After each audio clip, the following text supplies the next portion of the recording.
Good morning everyone. उम्मीद करती हूँ सभी लोग बिल्कुल फिट एंड फाइन अपनी पढ़ाई में लगे हुए होंगे।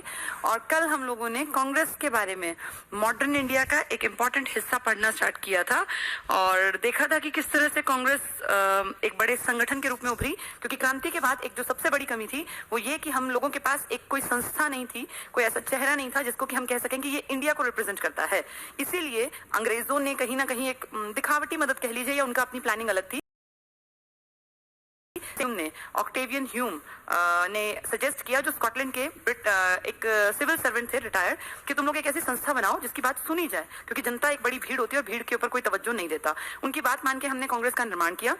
ऐसा बिल्कुल नहीं है कि इससे पहले हम लोगों को अकल नहीं थी, हम पहले भी संगठन चला रहे थे, लेकिन वो बहुत लोअर लेवल पर थे, यानी उनमें 20-30 आदमी, 40 आदमी, 5 आदमी, इस तरह के संगठन थे। पर अब एक ऐसी संस्था का जन्म होने जा रहा था जिससे पूरा भारत जुड़ेगा। मजदूर, किसान, अंग्रेज और ईसाई और अपने हिंदू और जितने आप लोग जानते हैं कम्युनिटी, हर एक आदमी जिसमें अपना योगदान देने की कोशिश करेगा और हर एक को लगेगा कि ये संस्था वाकई में मुझे रिप्रेजेंट करती है। उसी संस्था का नाम पहले INU था, इंडियन नेशनल यूनियन, और उसी का नाम बदलकर कर दिया INC, इंडियन नेशनल कांग्रेस। रखी गई मुंबई में एक बहुत बड़े एक हॉल था, बहुत बड़ा, एक कॉलेज का, जिसका नाम था गोकुलदास तेजपाल संस्कृत महाविद्यालय। तो पहली बैठक इसकी बंबई में हुई। 72 मेंबर पहुंचे, पूरे देश के कोने कोने से मिलाकर महज 72 लोग। लेकिन इन सब ने प्रण लिया, WC बनर्जी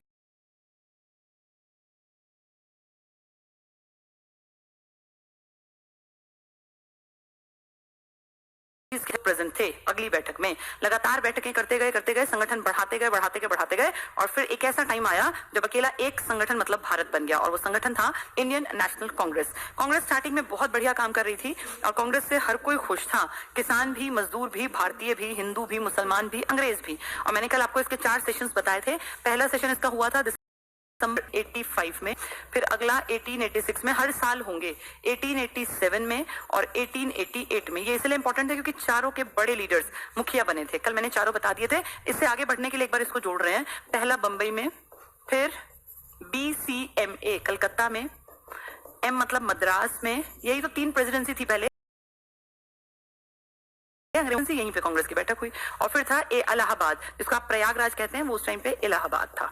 ये 4 बैठकें हुई। इन चारों के अध्यक्ष भी इंपॉर्टेंट है। कौन अध्यक्ष बना इन चारों में? इन चारों में पहले में अध्यक्ष बने व्योमेश चंद्र बनर्जी, WC बनर्जी।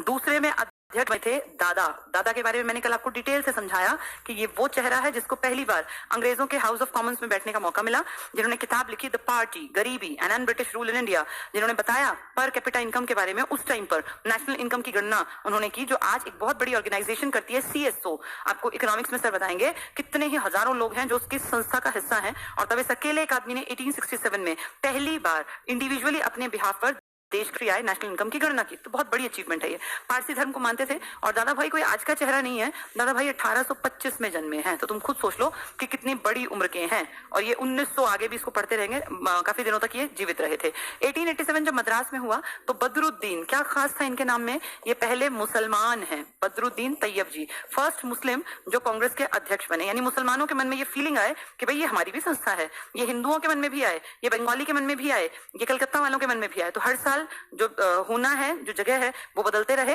और अलग अलग अध्यक्ष बनाते रहे। चौथा भी इंपॉर्टेंट है क्योंकि पहली बार एक अंग्रेज जिसका नाम था जॉर्ज यूल या जॉर्ज यूले, ये कांग्रेस के अध्यक्ष बने। ये एक एग्जाम्पल है चारों, इसलिए चारों याद करने हैं, भूल जाओगे। BCMA, बंबई, कलकत्ता, मद्रास, इलाहाबाद। पहला WC बनर्जी, फिर दादा भाई नौरोजी, फिर बदरुद्दीन तैयब जी और फिर जॉर्ज यूले। जगह भी याद रखना, सन तो लगातार में है ही, दिक्कत नहीं है, ठीक है। ये चारों वेरी आज हम कांग्रेस के सत्र की बात कर रहे हैं और 4 सत्र आपने देख लिए। सत्र मतलब सेशन। साल में मेनली एक सेशन रखते थे, जरूरत पड़ने पर विशेष सत्र भी बुलाया जा सकता था, ठीक है। चलो पढ़ेंगे अब हम लोग। हमने कहां से कहां तक देखा? 1885, 85, 86, 87, 88 तक देखा। हर साल याद नहीं करना, लेकिन जिस साल कुछ भी अलग हुआ, अनोखा हुआ, वो हमें पता होना चाहिए, वो एग्जाम में जरूर आएगा। तो मैं सारे सीरीज से एक बार बता देती हूँ जो मेन है। किताब से हम या जो PDF है अरिहंत की, लेकिन सब कुछ याद नहीं करना होता, वो सिर्फ पढ़ना होता है। याद करना होता है वो जिसके पेपर में आने के चांसेस ज्यादा है, ठीक है। चलिए, तो 1885 से 88 तो चारों इंपॉर्टेंट है, बता ही दिए। आगे बढ़ते हैं। 1890 बहुत काम का। इसके बाद 1896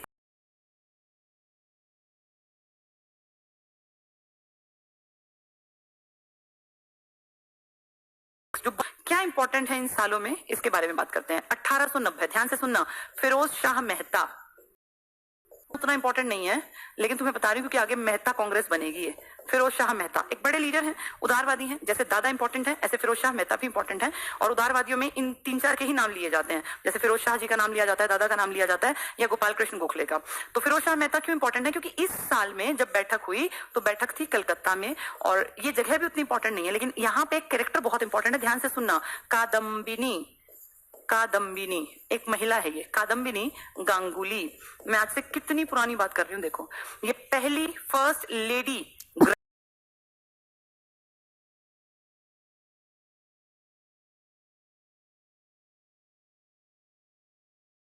ग्रेजुएट, लेडी ग्रेजुएट। तो ये वो महिला है जो पहली ग्रेजुएट है कलकत्ता यूनिवर्सिटी की। और बड़ी बात ये है कि जब सेशन हुआ जहां आदमी ही आदमी थे, लड़कियों को महिलाओं को कौन बुलाता था, तब वहां इन्होंने भाषण दिया था। तो बहुत बड़ी अचीवमेंट है। अगर ये पूछें कि कांग्रेस में पहली बार किस महिला ने संबोधित किया तो आप टिक करेंगे कादम्बिनी गांगुली। कादम्बिनी गांगुली कौन है? फर्स्ट लेडी ग्रेजुएट है। कहां से? एकत्रित किया है। यहाँ खड़े होकर जब भाषण दिया तो सब प्रभावित थे कि महिलाएं भी बहुत इंटेलेक्चुअल हो सकती हैं अगर उन्हें मौका मिले तो। ये पहला चेहरा है, ये अध्यक्ष नहीं है लेकिन ये संबोधित करने वाली, खड़ी होकर एड्रेस करने वाली, स्पीच देने वाली कांग्रेस में पहली महिला है कादम्बिनी गांगुली 1890 में, इसलिए इंपॉर्टेंट है। स्पीच दी थी तो संबोधन करना में आ सकता है। ये नाम भी जगह 1896, ये 1896 क्या है इस बारे में बात कर लेते हैं। इस साल पहली बार, ये भी बहुत इंपॉर्टेंट है, फर्स्ट टाइम हम लोगों ने वंदे मातरम सुना था। यहाँ पर वंदे मातरम आप अच्छी तरह जानते हैं, वंदे मातरम हमारा राष्ट्र गान है, यह राष्ट्र गीत है, राष्ट्र गीत है। अब तक की बात कर रहे हैं। जन गण मन और वंदे मातरम दो अलग चीजें हैं, सब लोग जानते होंगे उतना।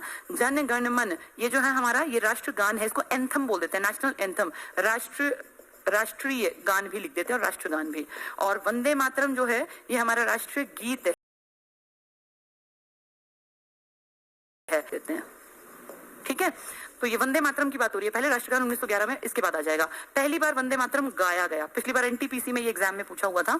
बंकिम चंद्र चटर्जी ने लिखा है, सब लोग जानते हैं, बीसी चटर्जी, बंकिम चंद्र चटर्जी ही बंकिम चंद्र चट्टोपाध्याय हैं। और उन्होंने पहली बार ये लिखा था 1874 में। वैसे ही बैठे बैठे एक दिन कागज कलम उठाया और लिख दिया वंदे मातरम। एक तरह से देश की भक्ति से भरे हुए थे। और वंदे मातरम मतलब हम नमन करते हैं इस माँ को, इस मातृभूमि को। तो वंदे मातरम लिखा, लेकिन ये कागज के रूप में था, लिखा और फिर बात आई गई हो गई। 1882 में एक बहुत बड़ी ये अपना नॉवल लिखा गया, आनंद मठ। इस नॉवल में पहली बार इसको जब डाला गया 74 के लिखे में, ये फेमस हो गया। धीरे धीरे लोगों ने नॉवल में पढ़ा तो बड़ा अच्छा लगा। और फिर वो एक कागज का टुकड़ा, क्योंकि अब नॉवल तो छपेगा ना, धड़ल्ले से बिका ये नॉवल, बहुत बिका। आनंद मठ सन्यासी विद्रोह का वर्णन है, कई बार एग्जाम में आता है, इससे ये फेमस हो गया। तो वंदे मातरम फेमस हुआ है लेटर स्टेज में, लेकिन इसके बाद ये गाया कब गया?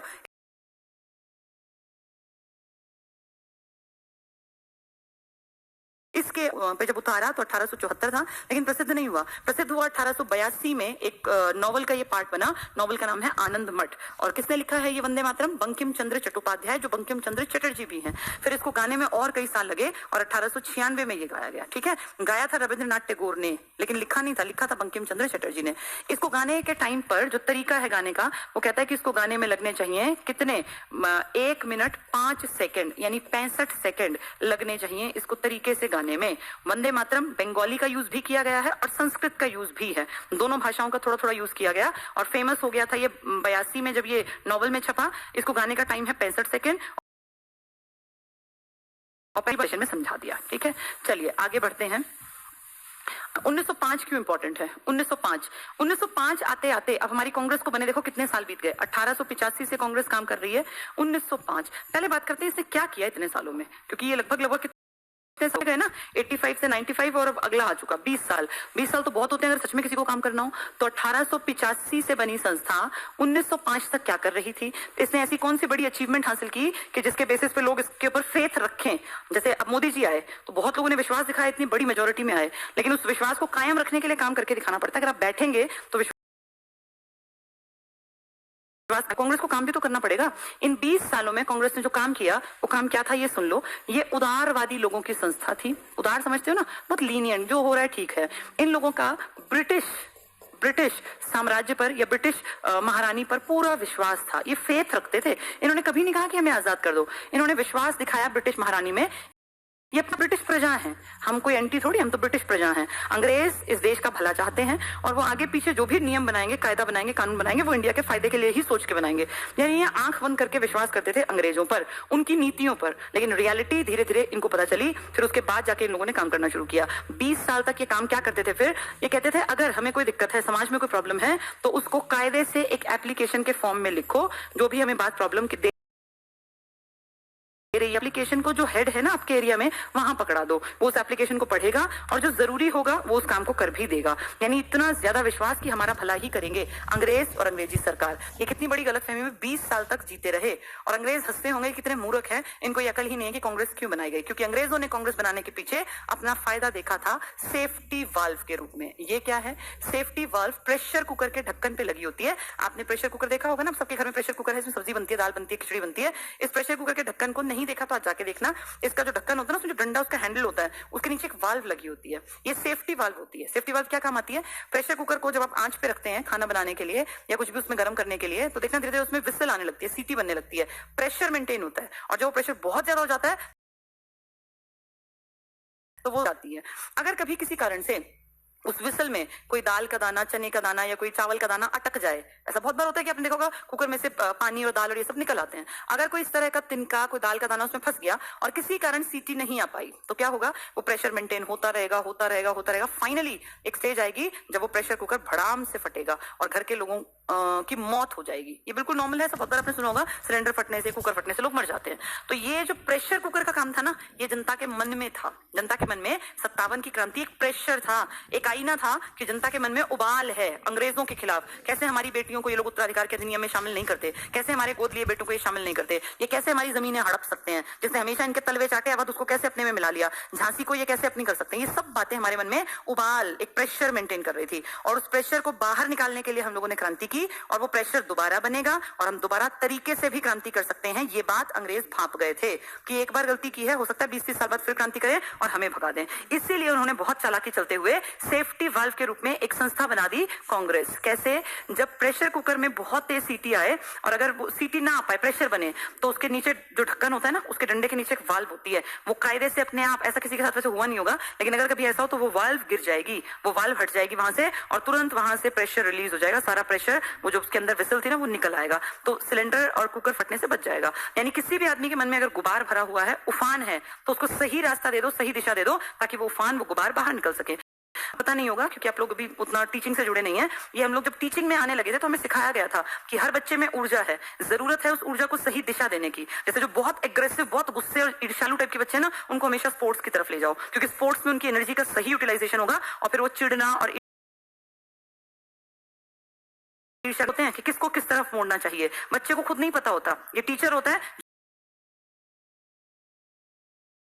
जो ऑब्जर्व। धोनी का क्रिकेट में कोई इंटरेस्ट नहीं था, लेकिन उसके टीचर ने कहा नहीं तुम क्रिकेट में आ जाओ, और फिर ऐसा मौका मिला कि आज धोनी ही धोनी चारों तरफ, सब जानते हैं, मूवी बन गई, बायोपिक बन गई कि धोनी कितने बढ़िया क्रिकेटर थे। तो ये टीचर होता है जो बच्चे को पहचान लेता है। सचिन तेंदुलकर जब रिटायर हुए थे, आपने उनकी वो गोल्डन स्पीच सुनी हो, तो अपने उस टीचर को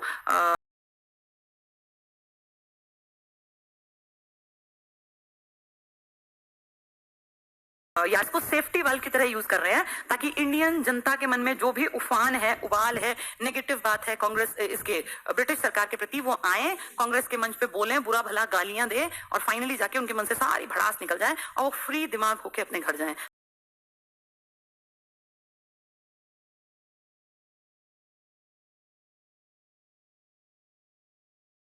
फिर वो बोलने का कोई इस तरह का साधन मिल जाए तो वो आके अपनी भड़ास निकाल लेंगे, अपनी बातें रख लेंगे, कह लेंगे, एप्लीकेशन लिख लेंगे और हम तक बातें सिस्टमैटिक तरीके से पहुंचेंगी। क्रांति का सामना ब्रिटिश सरकार को नहीं करना पड़ेगा। कितनी चालाकी से प्लान बना के लंबी पारी खेलने की कोशिश थी ब्रिटिश सरकार की, और हुआ भी। 20 साल हमने कुछ नहीं किया, हम इंडियंस ने कुछ नहीं किया। अगर हम 57 में क्रांति कर सकते थे तो क्या हम 77 में क्रांति नहीं कर सकते थे? भाई क्रांति की जो कमियां 91 में आया, गलती को भांप गया, 1192 में फिर आ गया और दोबारा गलती थोड़ी की। तो क्या हम बेवकूफ थे जो 57 की क्रांति के बाद हमें अकल ही नहीं आई और 90 साल हम हाथ पे हाथ रखे बैठे रहे? नहीं, ये हम लोगों को बेवकूफ बनाने के लिए कांग्रेस का निर्माण ऐसी तरह से किया गया कि हम अपनी सारी भड़ास निकाल लें जाके कांग्रेस के मंच पर, और हम ना चीखें ना चिल्लाएं अंग्रेजों के सामने, हम सीधे रहे, बिल्कुल सीधे। तो ये कितनी बड़ी चालाकी थी, लेकिन हमें समझ में नहीं आई। पर अगर इसको देखें दूसरे पार्ट पर, तो अगर कांग्रेस ना बनती तो अंग्रेज हमारी सुनते भी नहीं। कांग्रेस एक संस्था है, संस्था की तो फिर भी सुनी जाती है ना। आप अगर किसी डेलीगेट्स के साथ जाते हैं 8-10 लोगों के साथ, बड़े बड़े नामी गिरामी लोगों के साथ, तो आपको डीसी भी सुनेगा। लेकिन आप अकेले जाके एक भीड़ ले जाके 50 लोगों की खड़े हो तो कोई नहीं।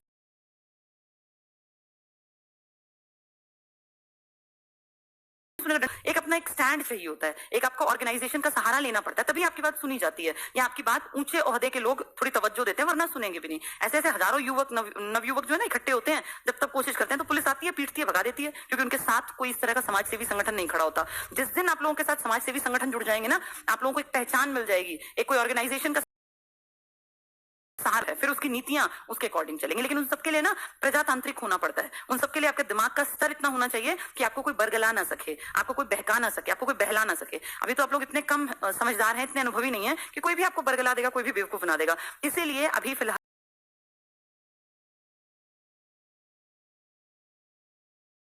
पढ़ते हैं तो कांग्रेस समझ में आया। उदारवादियों ने क्या किया, 20 साल कुछ नहीं किया, एप्लीकेशन लिखते रहे, अपने हेड को देते रहे, वो दिखावटी वायसराय तक पहुंचाते रहे, और जैसा चल रहा था अंग्रेजों का तरीका वैसा ही चलता रहा। और इन्होंने क्या कहा, ये कांग्रेस मूर्खों की एक संस्था है जिसको कुछ नहीं करना, और अच्छी बात है हमने ये संस्था बनवा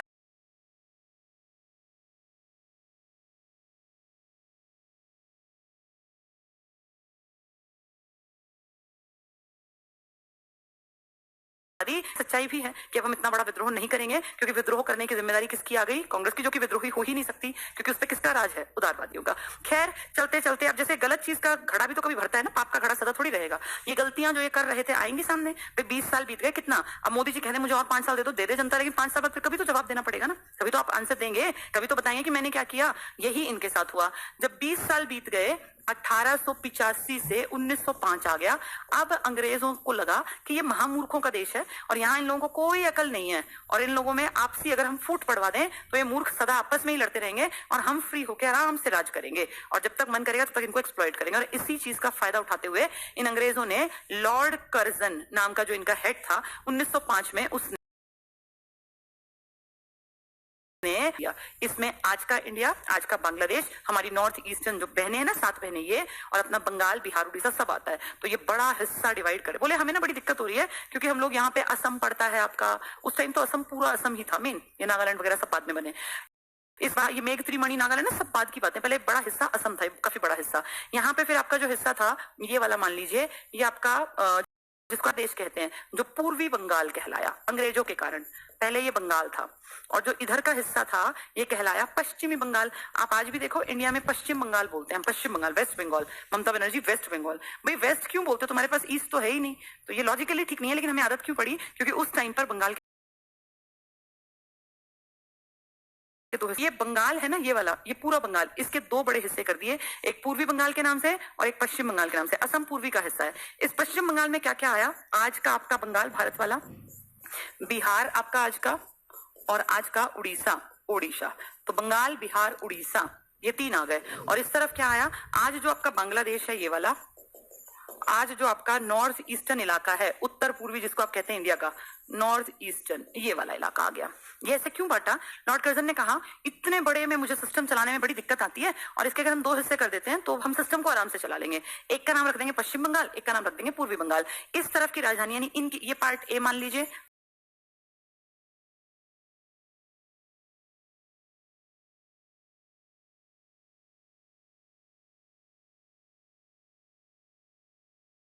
और ये पार्ट इन्होंने अपनी कैसी नीति बनाई है। इस तरफ के जो लोग हैं ना, और इस तरफ के मिलाकर, टोटल मिलाकर 8 करोड़ लोग थे, 8 करोड़ और 50 लाख लोग थे। इनका डिवीजन कैसे करेंगे, एक तरफ आ गए 5 करोड़ 40 लाख, और जो बच गए कितने बचे, 3 करोड़ 10 लाख। ये 5-40 इस तरफ है।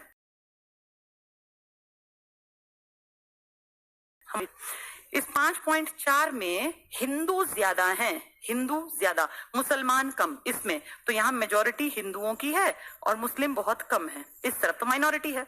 उल्टा करें इस तरफ मुसलमान ज्यादा हैं और हिंदू कम है, अंतर ज्यादा नहीं है क्योंकि इनकी कुल आबादी 2 करोड़ है, 2 करोड़ 10 लाख को छोड़ देते हैं, इतना छोटा याद रखना मुश्किल है, तो आप इसको 3 करोड़ दो नहीं 3 करोड़ याद रखिए। अब इसमें से पता है क्या है, इसमें से हिंदू और मुसलमानों में सिर्फ कुछ लाख का अंतर है, लेकिन ज्यादा पूछे तो मुसलमान है इस तरफ, हिंदू कम है, यहाँ ये माइनॉरिटी में है हिंदू। तो अब ये कितना घटिया खेल खेलेंगे, इस तरफ के मुसलमान ज्यादा है ना, तो इनको जाके सिखाएंगे, ये क्या कहेंगे कि अब तो तुम लोग अलग हो गए हो, क्यों कांग्रेस के साथ हो, कांग्रेस से अलग अपनी संस्था बनाओ, अपने इलाके के लोगों के विकास के लिए काम करो, क्योंकि तुम हिंदुओं से अलग हो, तुम्हारे रीति रिवाज अलग। अरे तुम तो बिल्कुल ही अलग हो, ये तो चलो फिर भी हमारे अपने हैं, 1000 साल से इन्हीं के राज में हम लोग रह रहे थे, कोई दिक्कत नहीं थी, कोई भी दिक्कत नहीं थी, क्योंकि उन्होंने इंडिया को लूटा नहीं था, इंडिया में थे, ठीक है, बढ़िया काम किया, कभी हिंदू राजा बने कभी मुसलमान राजा, लेकिन थे तो इंडियन ही। अब तुम बाहर से आए लोग और तुम इनको सिखा रहे हो कि तुम अपनी अलग संस्था बनाओ, ये तो हिंदुओं की संस्था है कांग्रेस। अगर ऐसा ही था तो फिर बदरुद्दीन तैयब जी को क्यों बनाया गया था कांग्रेस अध्यक्ष तीसरी बैठक में? अगर ऐसा ही था तो मौलाना अबुल कलाम आजाद इंडिया में ही क्यों रहे, आजादी के बाद भी वो क्यों नहीं पाकिस्तान चले गए? न जाने कितने मुसलमान, अबुल कलाम आजाद को, एपीजे को हम क्यों भूले, वो तो मुसलमान थे, कितने ही मुसलमान लोग थे जिन्होंने इंडिया में मरना कबूला कि हम इंडिया में मर जाएंगे, हम पाकिस्तान में नहीं जाएंगे। अगर इतनी ही एंटी होता है इंडिया तो फिर सारे जाते, लेकिन एक बड़ा हिस्सा तो इंडिया में रह गया। आप आज भी आबादी की अगर बात करते हैं तो भारत की 12-14% टोटल में आप निकाल के देखो कितने करोड़ों मुस्लिम यहाँ रहते हैं। अगर ये इतना ही अनसेफ देश होता तभी ना भाग गए होते, फिर क्यों यहाँ थे? कोई ना कोई फायदा था ना, यहाँ उनको लगता था कि हमारी मिट्टी हमारी जमीन है। लेकिन अंग्रेजों ने भांप लिया था कि कुछ मोहरे यूज करेंगे और इन इंडियंस को आपस में इतना बढ़िया तरीके से लड़वाएंगे। मैंने कहा भी था ना आप लोगों को, एक दिन यूट्यूब पे बताया था, अंग्रेजों की प्लानिंग थी ये कि ये इंडिया एक माला है, एक धागे में पिरोई हुई माला है, इसमें हिंदू, मुसलमान, सिख, ईसाई और अब अलग अलग पारसी और इस तरह के लोग हैं, ये अलग अलग जैन बौद्ध हैं, ये मोती पिरोए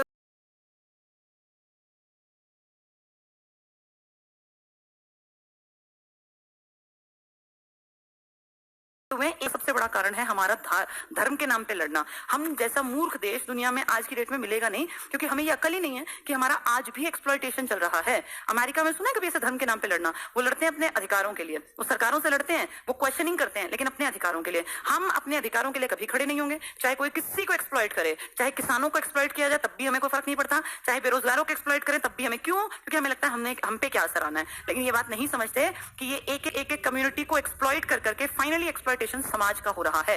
और अगर किसान दुखी है ना, तो ये मान के चलना कि किसी भी घर में खुशी नहीं रहेगी। इस देश का अन्नदाता है, पेट भरता है, तुम ये जो पेट भर के क्लास गेहूं खरीदा, तो पैसा देके गेहूं खरीदा तो भी एहसान मानना चाहिए। पैसा देके तो तुम स्कूलों में भी पढ़े हो, फिर तो क्यों एहसान मानते हो किसी टीचर का? पैसा देके तुम जो है कॉलेज यूनिवर्सिटी में भी पढ़ोगे, उन्होंने भी अपना ही काम किया, पैसा लिया, हम भी तो पैसा लेके पढ़ा रहे हैं, लेकिन फिर भी थैंकफुल होना चाहिए कि किसी आदमी ने अपनी खेती पसीना बहा के वो गेहूं पैदा किया था। मान लिया तुम्हारे पैसे लगे, लेकिन उस आदमी के एक जो था रिस्पेक्ट का भाव कि उस आदमी के कारण हम पेट भर के आज क्लास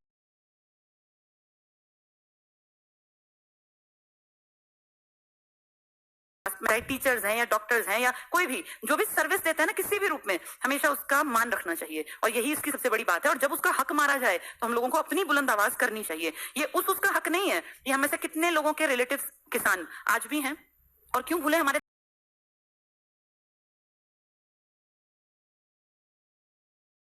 दादा परिवार सर के तो घर में अब तक भी, हमारी शादी के बाद तक भी खेती की जाती थी, मेरी बेटी के जन्म के बाद तक भी खेती थी। 1 साल बाद फिर वो काम थोड़ा लगा कि भाई खेती में बातचीत नहीं बननी, पढ़े लिखे तो कुछ अलग करें, लेकिन अब तक भी खेतों में काम चलता था। और इनके फादर तो 100% डिवोटेड ही खेती को थे। किसान की प्रॉब्लम हर घर से संबंधित है। तुम्हारा कोई ना कोई, तुम्हारे पिताजी, तुम्हारे दादा, किसी न किसी ने जरूर खेती की होगी, और उनसे पूछ के देखो कि किसान को क्या मिलता है। कुछ नहीं मिलता, लेकिन उनके लिए लड़ने वाला कौन? कोई भी नहीं। कांग्रेस उस टाइम पे थोड़ा दिखावट, लेकिन 20 साल जैसे तैसे काट दिए थे, किया कुछ नहीं था। अंग्रेजों ने यही बात भांप ली और हम लोगों को लड़वाया उस टाइम पर भी। और लड़वाने के लिए क्या बोले, कलकत्ता ये रीजन इतना बड़ा है लॉर्ड कर्जन कि मैं यहाँ प्रशासन नहीं चला पा रहा हूँ, इसलिए मुझे इसका डिवीजन करना है। और 1905 का धर्म के नाम पर बोया गया वो बीज हमारी मोटी बुद्धि में 2020 तक भी नहीं आता कि ये सिर्फ और सिर्फ हमें डिवाइड करने के लिए किया गया था। और हम आज भी कठपुतली हैं, आज भी लड़ते हैं। पिछले साल दिल्ली में देख लो कितने जाहिल लोगों ने दंगे किए थे, हिंदू मुसलमानों के नाम पे कैसे कैसे लोगों को मार दिया था। तो इससे ज्यादा मूर्खता का परिचय क्या दे कि अंग्रेजों को गए 73 साल हो गए, तब भी हमें में ये बात समझ नहीं आती। और ये क्यों नहीं समझ में आती? क्योंकि पढ़ते लिखते ही नहीं, डिग्री होल्डर हैं लेकिन बेस नहीं पता कि कहाँ कमजोरी है। ये 8वीं 7वीं से बताना चाहिए कि धर्म के नाम पे लड़ना अंग्रेजों के टाइम में ज्यादा बुरा हाल था। मतलब उन्होंने यहाँ के लोगों को इतना लड़वाया कि वो यहाँ पे आराम से बैठ के राज करते रहे। ऐसा नहीं कि इससे पहले हम लड़ते नहीं थे, हम लड़ते थे। हम मध्यकाल में हमने खूब एग्जाम्पल पढ़े कि मध्यकाल के राजाओं ने जबरन धर्म परिवर्तन नहीं कराए, लेकिन फिर भी वो अपने थे, वो इंडियन थे। ये तो विदेशी आ गए ना, ये तो यहाँ अपना पैसा लूटने आ गए, लड़वा के आपस में, हमारा लूट लूट के जहाज भर भर के अपने देश में। इन्हें हमसे क्या लेना देना? अगर मुसलमानों ने राज किया, हिंदुओं ने राज किया, तो उनको प्रजा से लेना देना था। उनको था ये कि मेरी मिट्टी है, मैं यहीं पे रहूंगा, इसका विकास मुझे करना है, मुझे रक्षा करनी है। अंग्रेजों को क्या फर्क पड़ रहा है? हमारा कोई भी एक्सप्लॉयटेशन करे, यहाँ के किसान मरे, यहाँ का मजदूर मरे, यहाँ औरतें मरे, यहाँ शराब, जानबूझ के तो शराब इंट्रोड्यूस करवाई। हमारे देश में शराब का इतने बड़े लेवल पे कारोबार थोड़ी था। ये शराब इनकी देन है, जो इतने बड़े स्तर पे आज जो आप देखते हैं ना, गंदे जितने नशे हैं, ये सब अंग्रेजों की देन है। भ्रष्टाचार अंग्रेजों की देन है। पहले भी था हमारे यहाँ भ्रष्टाचार, लेकिन इस हद तक नहीं था जितना इन लोगों ने किया। क्यों? क्योंकि इनकी आदत इतनी खराब थी कि इन्होंने बंगाल में कंपनी के जो बिल्कुल छोटा नुमाइंदा था ना, नौकर, वो भी बंगाल के मीर जाफर के पास पहुंच के और उससे पैसे ऐंठ लिया करता था। इस हद तक का भ्रष्टाचार। चलिए, 1905 की कहानी मैंने बताई। इस माला को ऐसा तोड़ा कि ये मोती कहां दूर जाके बिखरे, आज तक वापस नहीं पिरो सके। क्योंकि पढ़ाई लिखाई से ये बात समझ में आती है कि हमारा मिस यूज किया गया, जो कि जनता जानना ही नहीं चाहती, और अभी भी आपस में ही लड़ते रहते हैं। उन लीडर्स को फील हुआ कि ये तो बहुत बड़ी चीटिंग है। सबको नहीं फील हुआ, समझ सोचो, सब एकदम से जाग गए। आधे जनसंख्या के मूर्ख तो कह रहे थे बहुत अच्छा हुआ, जैसे आज भी कह रहे हैं कि बहुत अच्छी बात है, किसानों के लिए बहुत अच्छा हो रहा है, निजीकरण बहुत अच्छा है। ये उस टाइम पे भी लोग कहते बहुत अच्छा हुआ, बंगाल विभाजन बहुत बढ़िया किया। लेकिन बंगाल विभाजन को दूरदृष्टि रखने वाले कुछ लोग पहचान रहे थे कि ये धीरे धीरे करके धर्म का जहर हमारे मन में घोलेंगे। ये समझ गए। ये तीन बहुत बड़े चेहरे, लाला लाजपत राय, बाल गंगाधर तिलक और बिपिन चंद्र पाल, तीनों क्रांतिकारियों की शुरुआत जिनको कहते हैं। इनको क्रांतिकारी नहीं कहते, इनको हम कहते हैं गरम दल के नेता थे। इनसे अगली पीढ़ी क्रांतिकारी बनेगी, जो क्रांति में, जिसमें भगत सिंह, राजगुरु, सुखदेव आएंगे ना,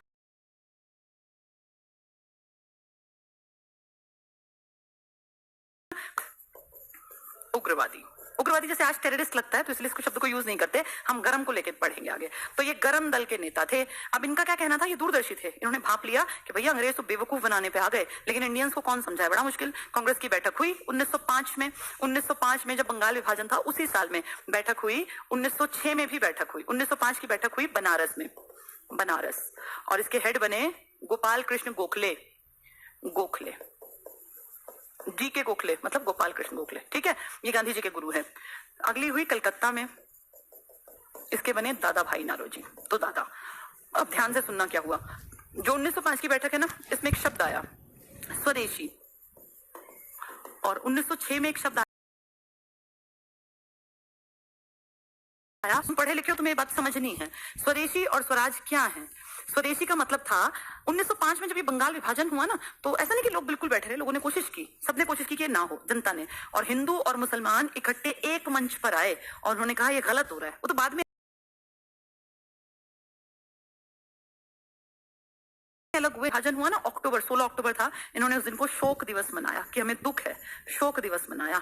इन लोगों ने आपस में एक दूसरे को राखी बांधी, हिंदुओं ने मुसलमानों को कि हम तुम्हारी रक्षा करेंगे, मुसलमानों ने हिंदुओं को, भाई बहन वाला नहीं, ये रक्षाबंधन मनाया गया, राखी बांधी और रक्षाबंधन का त्योहार मनाया गया। क्यों? कि भाई हम तुम्हारे रक्षक हैं। तुम ये मत सोचना कि अंग्रेजों के बांटने से हम अलग हो जाएंगे। तो शोक मना रहे हैं। बहुत लोगों ने व्रत रखा, बहुत लोगों ने खाना ही नहीं खाया कि भाई ये इन्होंने गलत काम किया, तो व्रत रखा लोगों ने। कितनी श्रद्धा थी देखो एक दूसरे के प्रति, जलन नहीं थी, ईर्ष्या नहीं थी। और ऐसा नहीं है कि इससे पहले एक्सप्लॉयटेशन नहीं था। औरंगजेब ने जबरन कितने हिंदुओं को मुसलमान बनाया। फिरोज शाह ये जो था अपना तुगलक के टाइम में, इसने कितने मंदिर तोड़े, कितनी चीजें जलाई, लेकिन हमारे मन खट्टे नहीं थे। हम आपस में ये मानते थे कि राजा बेशक कैसे रही हो, सुल्तान बेशक कैसे हो या बादशाह, लेकिन हम सब जनता हैं। और हमारे मन में एक दूसरे के प्रति आदर था, प्रेम था। राजा की नीतियां हमें प्रभावित कर सकती थी, लेकिन आपसी मेलजोल, भाईचारा हमारा बहुत पुराना था।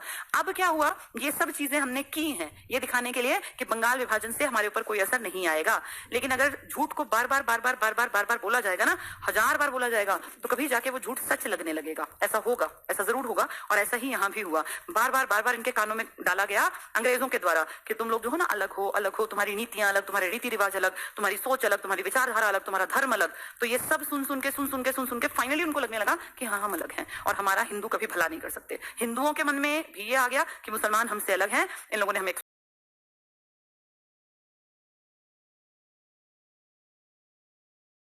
एक्सप्लॉइट की तरीके से आनंद आपसी लड़ाई का। और आज भी दुनिया हंसती है जब इंडिया पाकिस्तान लड़ते हैं ना, तो तुम्हें क्या लगता है? दुनिया को दुख होता है? दुनिया हंसती है कि कितने मूर्ख हैं, अंग्रेजों के उस टाइम की चाल इनकी समझ में आज तक भी नहीं आई, आपस में आज भी लड़ रहे हैं। चलिए आगे बढ़ते हैं। शोक दिवस मनाया, रक्षाबंधन दिवस मनाया और व्रत रखे, लेकिन इन सबका हुआ कुछ नहीं। दो शब्द आए इस टाइम पर, हमने जैसे विरोध किया ना, तो हमने कहा ठीक है भाई, अंग्रेज हमें ऐसे डिवाइड कर रहे हैं, तो हम बहिष्कार, स्वदेशी और बहिष्कार, जो वर्ड लिखा था ना, स्वदेशी प्लस बहिष्कार, आंदोलन चलाया हमने। इसका क्या मतलब था? स्वदेशी मतलब था अपने स्वयं के देश का, यानी भारत का। तो भारत का जो भी माल होगा, उत्पादन होगा, भारत का जो भी सामान होगा, हम उसका यूज करेंगे, पहली बात का मतलब।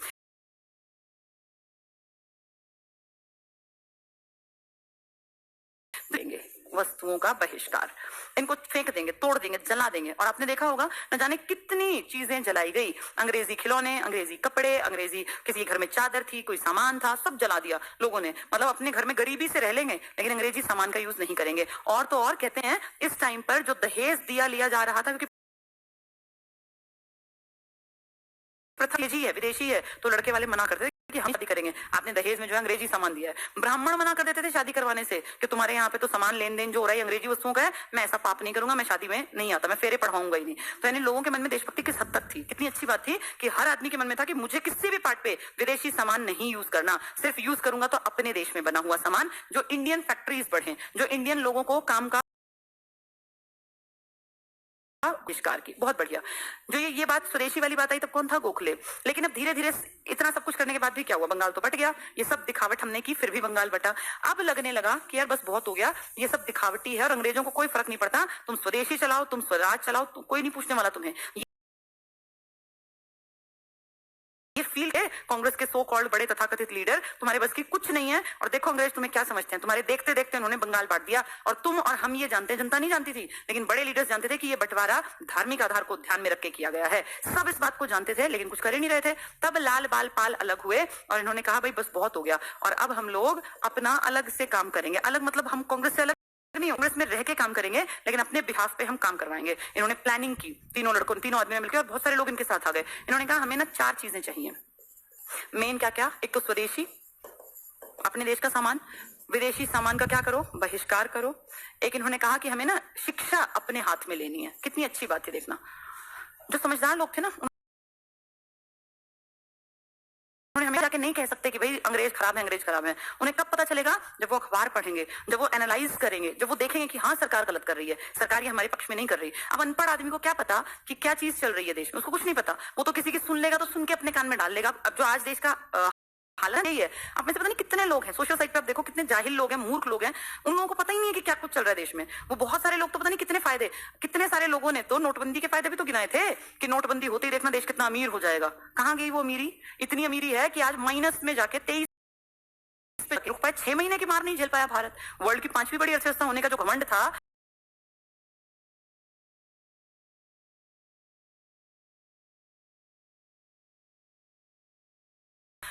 जनता ने मदद की है सरकार की, जनता ने करोड़ों रुपए दिए हैं, करोड़ों रुपए, गिनती भी नहीं है। अगले कह रहे हैं इस पे आरटीआई भी नहीं लग सकती, हम क्यों बताएं कितने रुपए आए।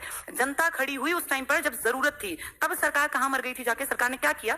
एनजीओ सामने आई, जहां जहां आप देखते हो ना आसपास जो ये सब लोग गरीबों को खाना बांटा, एनजीओ आई सामने, सोनू सूद जैसे लोग सामने आए, आम जनता में से उठे कि हम मदद करेगा। तुमने कब पढ़ लिया कि सरकार ने अरबों रुपए खर्च कर दिए? फिर इतना रुपया गया कहां? वो सरकार जो ये कहती थी कि हम ट्रिलियन बिलियन वाले हैं, वो कहां गया वो पैसा?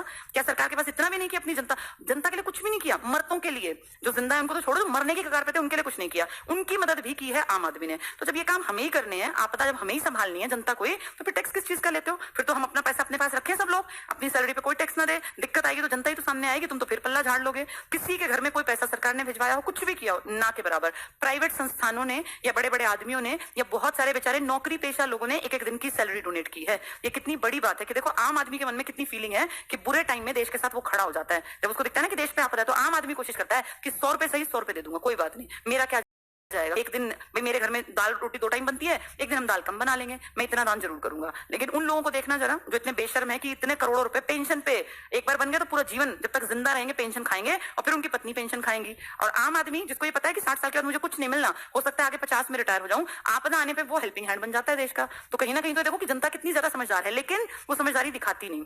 इस टाइम भी ऐसा ही था। तो इन्होंने कहा लोगों को शिक्षित करेंगे, क्योंकि बिना शिक्षा के तो लोग जागेंगे नहीं। तो कितनी अच्छी बात है कि स्वदेशी बहिष्कार प्लस शिक्षा ये हम अपने हाथ में रखेंगे। ये कह रहे हैं लाल बाल पाल, और इसको हम पास कराएंगे कांग्रेस से। कांग्रेस माने कि हाँ हमें इन पे काम करना चाहिए। ये जो स्वदेशी बहिष्कार और शिक्षा का मुद्दा था, इन लोगों ने प्लान किया कि हम इसको अगले सेशन में पारित करवाएंगे, और इसके लिए हम सरकार के पास लेटर भेजेंगे कि स्वदेशी बहिष्कार और शिक्षा के ऊपर हमें काम करने का मौका दिया जाए। तो 1906 में जब कलकत्ता में बैठक होनी थी ना, 5 में डिसीजन हुआ स्वदेशी वाला। तो जब बैठक होनी थी तो बहुत चालाकी से, अब गरम और नरम अभी बटे नहीं है, लेकिन काम स्टार्ट कर दिया। तो 1906 में इन तीनों में से कहा भाई एक लीडर बन जाए हम में से अध्यक्ष, क्योंकि अध्यक्ष की चलेगी। और उधर वो लोग जानबूझ के सोच रहे हैं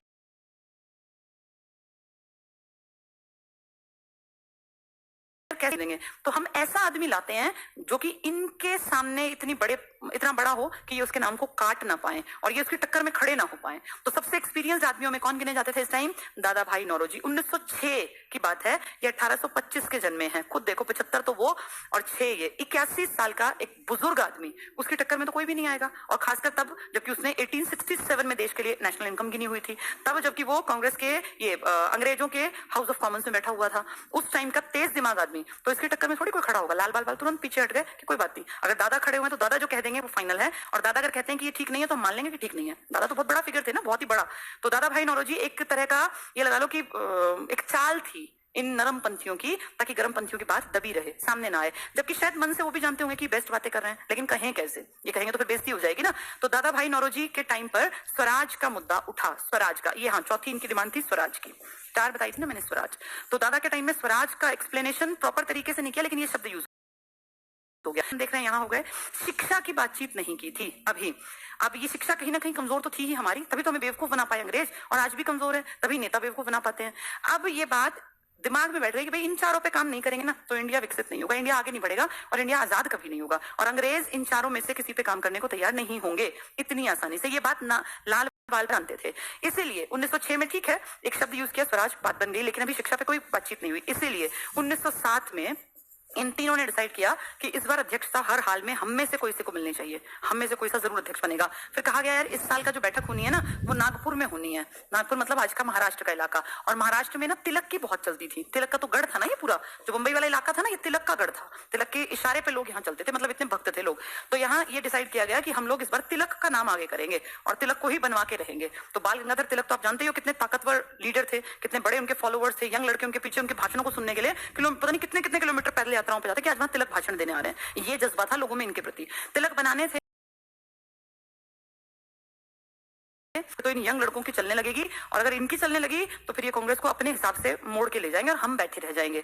आपसी क्लैश है ये। तुम्हें अगर लगता हो ना कि लीडर्स बहुत समझदार होते हैं, मैं बता दूं ईर्ष्या जलन हर इंसान में है, ये ह्यूमन टेंडेंसी है। अपने से आगे निकलता कोई किसी को नहीं अच्छा लगता, चाहे वो नेहरू थे, वो गांधी थे, या वो अंबेडकर थे, सब आगे से, मैं भी, हम सबका ह्यूमन टेंडेंसी है। आप भी इसी में है। आपको तब तक अच्छा लगता है, वो 3 इडियट्स वाला नहीं देखा कि दोस्त फेल हो जाए तो दुख होता है, नीचे से नाम देख लिया दूसरे नंबर तो बहुत दुखी हुआ, फिर जाके दोबारा जब उसे पता चला कि भाई शायद फेल होगा तो बड़ा दुखी हुए, लेकिन जब पता जाके टॉप किया तो उससे भी ज्यादा दुख होता है। ये ह्यूमन टेंडेंसी है, जलन हम सबके अंदर है। इस टाइम के लीडर्स भी ऐसे ही चलते थे, बहुत सारे लीडर्स। तो कुछ ना कुछ करके इस तिलक को नहीं बनने देना, और इसीलिए नागपुर की बैठक को जानबूझ के रोकने का प्लान बनाया गया। और 1907 की ये बैठक नागपुर में नहीं होने दी, इसका वेन्यू चेंज कर दिया और ये बैठक कराई गई सूरत में। क्यों? क्योंकि नागपुर की तरफ में तिलक का बढ़िया बोलबाला था। और फिर जानबूझ के ना एक नियम बना दिया, भाई तिलक और ये सब बढ़ेंगे ना, ऐसे कैसे चेंज हो गई, आज से पहले क्यों नहीं चेंज हुई? तो एक नियम बना दिया क्या कि जो जिस प्रांत में बैठक होगी, ये बंबई में पड़ते हैं दोनों, तब बंबई था, मैंने आपको बताया होगा 1961 से पहले ये गुजरात और महाराष्ट्र एक बंबई था। तो कहा कि जिस प्रांत में बैठक होगी वहां को बिलोंग करने वाला आदमी, यानी तिलक वहीं के तो थे, वो अध्यक्ष नहीं बनेगा।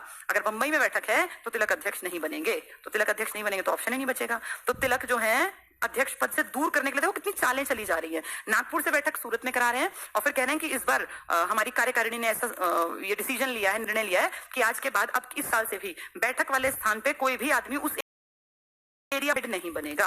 तो देखो कितनी चालाकी कर रहे हैं। फिर यहाँ पे बात उठी कि ठीक है भैया मैं हेड नहीं बनता तो हमारा दूसरा बनेगा, भाई मैं नहीं बनता तो कोई और बना लेंगे। अब यहाँ तो कई लीडर्स है ना, तो बात जब ये बड़ी बनी कि भाई कौन बनेगा, तो इन्होंने अपनी बात, जो गर्मपंथी थे ये चाहते थे कि हमें चलो अगर तिलक नहीं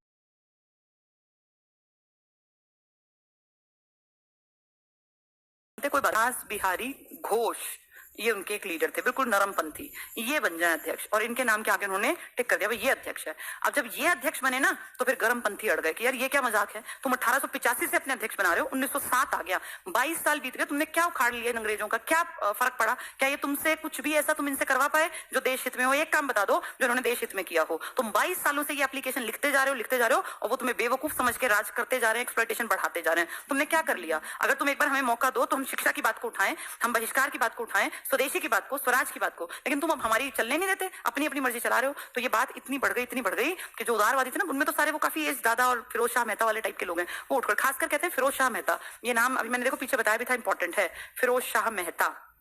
फिरोज शाह मेहता जो है ना वो सबसे ज्यादा बड़ा चेहरा थे 1907 में ये सब कराने के पीछे। क्या नाम बताया मैंने आपको? फिरोज शाह मेहता। फिरोज शाह मेहता बिल्कुल एंटी थे इन लड़कों के, इन आदमियों के जो लाल बाल पाल हैं इनके, ये सब इन्हीं का किया हुआ है।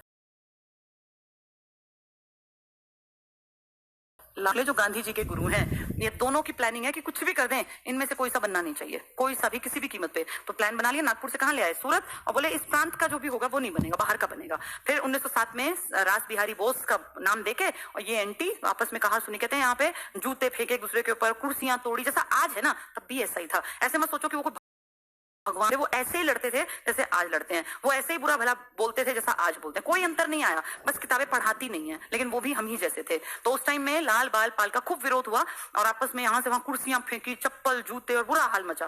फाइनली जब बात ज्यादा बिगड़ गई ना तो जो नरमपंथी थे, जिनका की कांग्रेस पे हक था ज्यादा, वो मानते थे हक तो क्या था, अपने आप जानबूझ के इसके बन के बैठे हुए थे उत्तराधिकारी, बोले तुम निकलो यहाँ से, तुम ये जो लाल बाल पाल और इनके जो पक्षधर हो ना, निकलो यहाँ से, कांग्रेस हमारी है और जैसा हम चाहेंगे वैसा करेंगे। तुम कौन हो ये बोलने वाले? तुम्हें दिक्कत है? तुम्हें नए तरीके से काम करना, जाओ अलग हो जाओ, जैसा मन करे करो, अंग्रेजों का सिर फोड़ना है सिर फोड़ो, मारने हैं मारो, हमारे संगठन में ये गड़बड़ियां नहीं होंगी। अब लाल बाल पाल समझ गए कि अंग्रेजों को अगर हमें भगाना था या उनका था या उनके सामने बोलना था तो हमें संगठन की जरूरत है, और संगठन इस देश में सबसे बड़ा कांग्रेस है, और अगर कांग्रेस से हमें निकाल दिया गया तो फिर हमारे पैर नहीं टिकेंगे, ना तो हमारे पास संगठन, ना हमारे पास इतना पैसा। संगठन तब चलता है जब पैसा होता है, कोई भी संगठन बिना पैसे के नहीं चल सकता।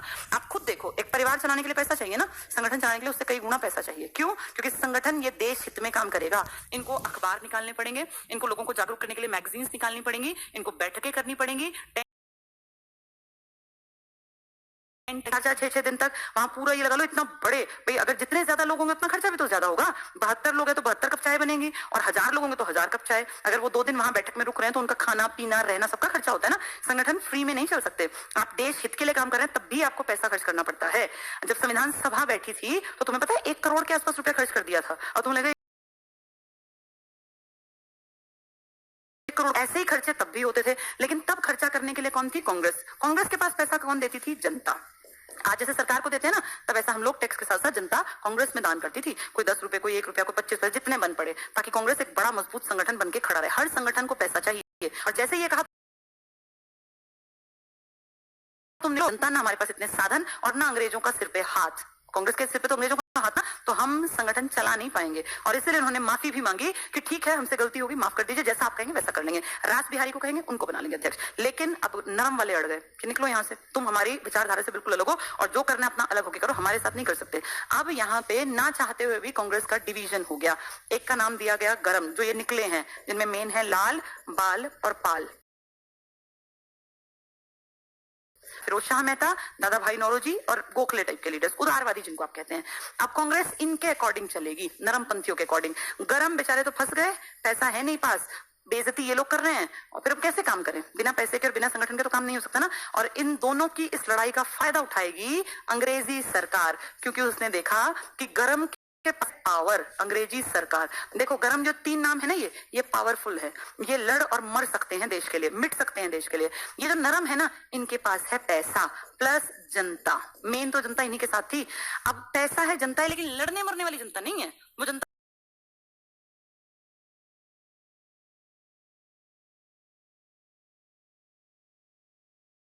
वो है कि मारते हो तो मारो, लेकिन हम ये काम करेंगे, उस तरह के लोग चाहिए। वो नहीं है इनके पास। जनता है डरपोक वाली, पीछे रहने वाली, वो टोपी पहन के अपना झंडा लेके चलने वाली जनता, देश के लिए लड़ने मरने वाली नहीं। तो पैसा क्या करेगा, जनता क्या करेगी, जब तक कि आपके पास पावरफुल लोग ना हो जो मरने को तैयार हो। तो ये कमी थी। इनके पास पावर है, पर पावर अकेली